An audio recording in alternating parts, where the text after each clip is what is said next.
Hi, in this video, I'm going to show you how to calculate outliers using the IQR rule. And we're going to use the previous example to show how we calculate that. So first thing is to calculate an outlier or a potential outlier. We are going to first find the IQR, which is also known as the interquartile range, which is Q3 minus Q1. So recall on a box plot, that is your middle range. All right, so what if we change the previous example, the last weight of one of the boxes of chocolate? So this is the previous example. What if we changed the last one, which was previously 38, and we actually weighed a box and it weighed 45, and we wanted to know if 45 was actually an outlier. So we still would have the 5-number summary. Nothing really would change here because if you look at the position, none of the values change except for the last one. So the median is still the same value. Now, because the median is the same value, whether or not we change an upper data set or a lower data set, we call it resistant to outliers. So I could change this 45 to 180, and this number here would still not change. It would still stay at 32. Now, what would change is the average. So if I added all these numbers up, then the extreme values do affect the average, but it will not affect the median, nor will it affect our Q1 or Q3, which are also resistant measures. All right, so let's go ahead and look at the IQR rule.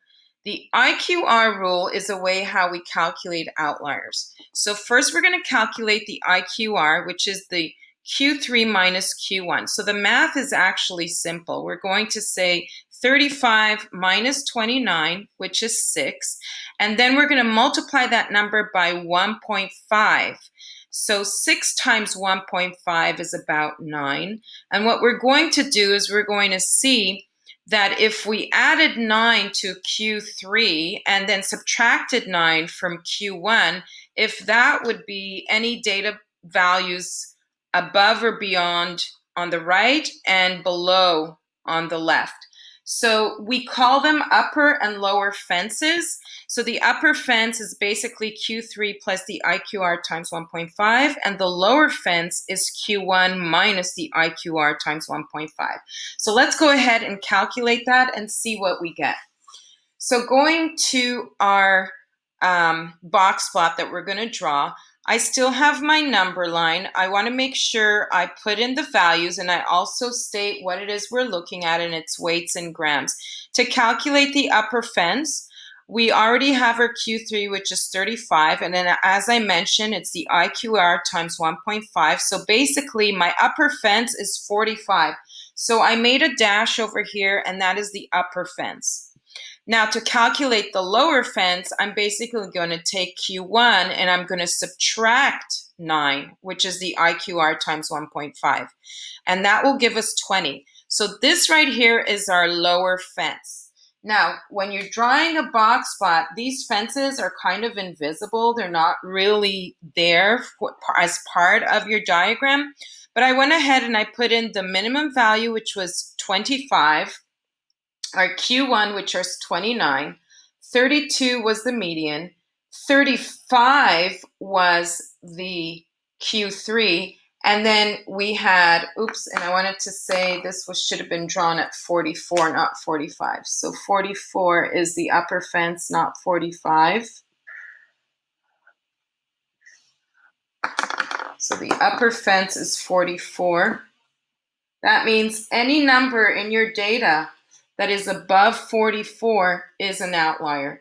And any number in your data that is below 20 would be an outlier. So let's see what our data looks like. Well, if you recall what our data looks like, 25 is certainly not lower than 20. So we don't have any lower end outliers, but 45 is above our fence, which is 44. So what I'm going to do is at 45, I'm going to put a dot. Now this is still our maximum value, but I'm not going to connect my whisker up until here. So first let's draw our box. So I probably should use a ruler, but I will just try to wing it. All right, so there's our box. Now we're gonna extend our whisker to our minimum value, which is okay. It doesn't go past this fence. See, this is our lower bound fence. If my value would have been lower than this 20, I would have put a dot. But since anything inside here is fine. But because my upper fence is at 44 and my highest value is 45, still my maximum, I do not draw a whisker until the maximum point. Instead, what I do is I look at the data and I look to see what's the next highest point to 45, and it happens to be 37.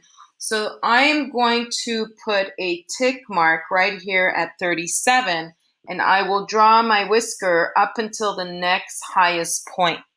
So here's my box plot, and what I have is an outlier at 45 using the IQR rule. Now, if we were actually going to measure it, if I could take this distance right here and probably put it 1.5 as a distance, in other words, this is 1.5, that is what basically our fence boundary is.